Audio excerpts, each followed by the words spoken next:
जगन्नाथ जी की रथ यात्रा हर साल आषाढ़ माह के शुक्ल पक्ष के दूसरे दिन निकाली जाती है। इस साल ये 20 जून 2023 दिन मंगलवार को निकाली जाएगी। रथ यात्रा का महोत्सव 10 दिनों तक चलता है, जो शुक्ल पक्ष की एकादशी के दिन समाप्त होता है। इस दौरान जगन्नाथपुरी में लाखों की संख्या में लोग पहुंचते हैं और इस महा आयोजन का हिस्सा बनते हैं। इस दिन भगवान श्री कृष्ण, उनके भाई बलराम व बहन सुभद्रा को रथों में बैठाकर गुंडीचा मंदिर ले जाया जाता है। तीनों के लिए अलग अलग रथ का निर्माण किया जाता है। तीनों रथों को भव्य रूप से सजाया जाता है, जिसकी तैयारी महीनों पहले से शुरू हो जाती है। जगन्नाथपुरी मंदिर निर्माण की कहानी कुछ इस प्रकार है। कहते हैं, श्री कृष्ण की मृत्यु के पश्चात जब उनके पार्थिव शरीर को द्वारिका लाया गया, तब बलराम अपने भाई की मृत्यु से अत्यधिक दुखी होकर श्री कृष्ण के पार्थिव शरीर को लेकर समुद्र में कूद जाते हैं। उनके पीछे पीछे उनकी बहन सुभद्रा भी समुद्र में कूद जाती है। इसी समय भारत के पूर्व में स्थित पुरी के राजा इंद्रद्युम्न को स्वप्न आता है कि भगवान का शरीर समुद्र में तैर रहा है, अतः उन्हें यहाँ श्री कृष्ण की एक विशाल प्रतिमा बनवानी चाहिए और मंदिर का निर्माण करवाना चाहिए। उन्हें स्वप्न में देवदूत बोलते हैं कि कृष्ण के साथ बलराम, सुभद्रा की लकड़ी की प्रतिमा बनाई जाए और श्री कृष्ण की अस्थियों को उनकी प्रतिमा के पीछे छेद करके रखा जाए। राजा का सपना सच हुआ, उन्हें कृष्ण की अस्थियां मिल गई। लेकिन अब वह सोच रहा था कि इस प्रतिमा का निर्माण कौन करेगा। माना जाता है कि शिल्पकार भगवान विश्वकर्मा एक बधि के रूप में प्रकट होते हैं और मूर्ति बनाने का कार्य शुरू करते हैं।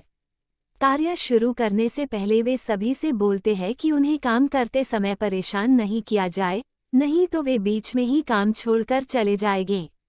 कुछ महीने हो जाने के बाद भी मूर्ति नहीं बन पाती है, तब उतावलेपन के चलते राजा इंद्रद्युम्न बधि के रूम का दरवाजा खोल देते हैं। ऐसा होते ही भगवान विश्वकर्मा मूर्ति कार्य को अधूरा छोड़कर अंतर्ध्यान हो जाते हैं। मूर्ति उस समय पूरी नहीं बन पाई थी, लेकिन राजा ऐसे ही मूर्ति को मंदिर में स्थापित करवा देते हैं। वो सबसे पहले मूर्ति के पीछे भगवान श्री कृष्ण की अस्थियां रखते हैं और फिर मंदिर में विराजमान कर देते हैं। रथ यात्रा एक राजसी जुलूस की तरह निकलती है। 3 विशाल रथों में भगवान श्री कृष्ण, बलराम और सुभद्रा को हर साल रथ यात्रा में निकाला जाता है। भगवान श्री कृष्ण, बलराम और सुभद्रा की प्रतिमा हर 12 साल के बाद बदली जाती है। जो नई प्रतिमा बनती है वह भी पूरी बनी हुई नहीं होती है। जगन्नाथपुरी का यह मंदिर इकलौता ऐसा मंदिर है जहां 3 भाई बहन की प्रतिमा एक साथ है और उनकी पूजा अर्चना की जाती है।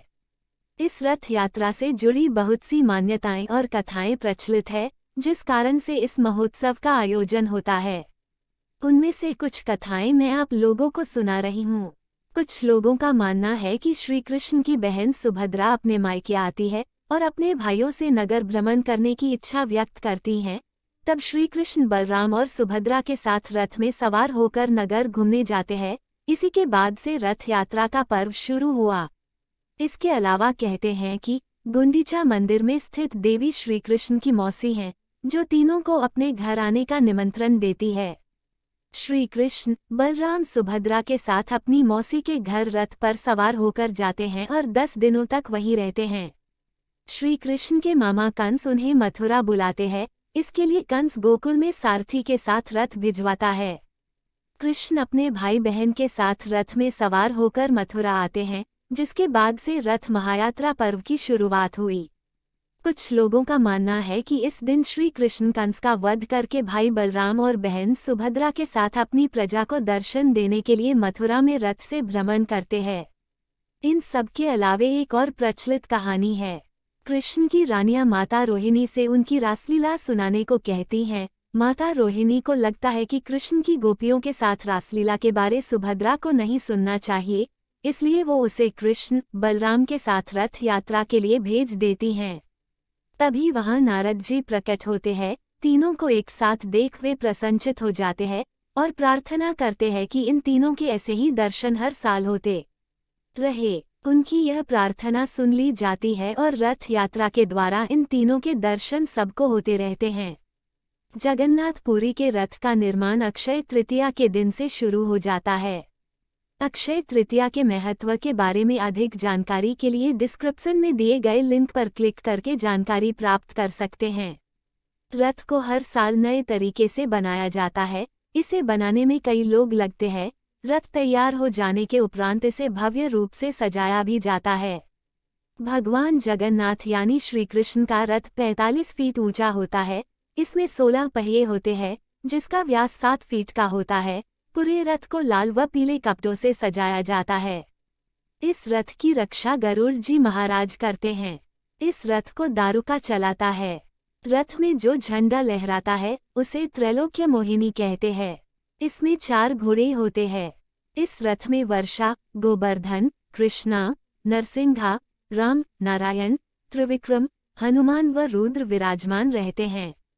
इसे जिस रस्सी से खींचते हैं उसे शंखचूड़ा नागरनी कहा जाता है। बलराम जी का रथ 43 फीट ऊंचा होता है। इसमें 14 पहिए होते हैं। इसे लाल, नीले, हरे रंग के कपड़े से सजाया जाता है। इसकी रक्षा वासुदेव करते हैं। इसे मताली नाम का सारथी चलाता है।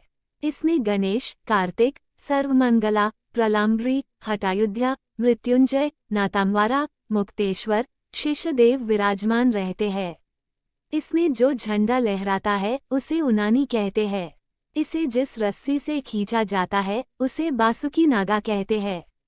सुभद्रा के रथ में 12 पहिए होते हैं। ये रथ 42 फीट ऊंचा होता है। इसे लाल और काले रंग के कपड़ों से सजाया जाता है। इस रथ की रक्षा जयदुर्गा करती है। इसमें सारथी अर्जुन होता है। इसमें नंदबिग झंडा लगा होता है। इसमें चंडी, चामुंडा, उग्रतारा, वनदुर्गा, शूलिदुर्गा, वाराही, श्यामकली, मंगला, विमला विराजमान होती है। इसे जिस रस्सी से खींचा जाता है उसे स्वर्णचूड़ा नागरनी कहते हैं। इन रथों को हजारों लोग मिलकर खींचते हैं। सभी लोग एक बार इस रथ को खींचना चाहते हैं, क्योंकि इससे उन्हें लगता है कि उनकी सारी मनोकामना पूरी होती है। यही वो समय होता है जब जगन्नाथ जी को करीब से देखा जा सकता है। रथ यात्रा गुंडीचा मंदिर पहुंचती है। अगले दिन तीनों प्रतिमा को मंदिर में स्थापित किया जाता है। फिर एकादशी तक ये वहीं रहते हैं। इस दौरान पुरी में मेला लगता है। तरह तरह के आयोजन होते हैं। महाप्रसाद की वितरण होती है। एकादशी के दिन जब इन्हें वापस लाया जाता है, उस दिन भी पहले दिन जैसे ही भीड़ उमड़ती है, उस दिन को बहुड़ा कहा जाता है। जगन्नाथ जी की प्रतिमा अपने मंदिर के गर्भ में स्थापित कर दी जाती है। साल में एक बार ही उस प्रतिमा को उनकी जगह से उठाया जाता है। रथ यात्रा का आयोजन देश विदेश के कई हिस्सों में होता है। भारत देश के कई मंदिरों में कृष्ण जी की प्रतिमा को नगर भ्रमण के लिए निकाला जाता है। विदेश में इस्कॉन मंदिर के द्वारा रथ यात्रा का आयोजन होता है। 100 से भी ज्यादा विदेशी शहरों में इसका आयोजन होता है, जिसमें से मुख्य Dublin, London, Melbourne, Paris, New York, Singapore, Toronto, Malaysia, California है। इसके अलावा बांग्लादेश में रथ यात्रा का बहुत बड़ा आयोजन होता है। बांग्लादेश में रथ यात्रा को एक त्योहार की तरह मनाया जाता है। एक बार प्रेम से बोलिए, भगवान जगन्नाथ जी की जय।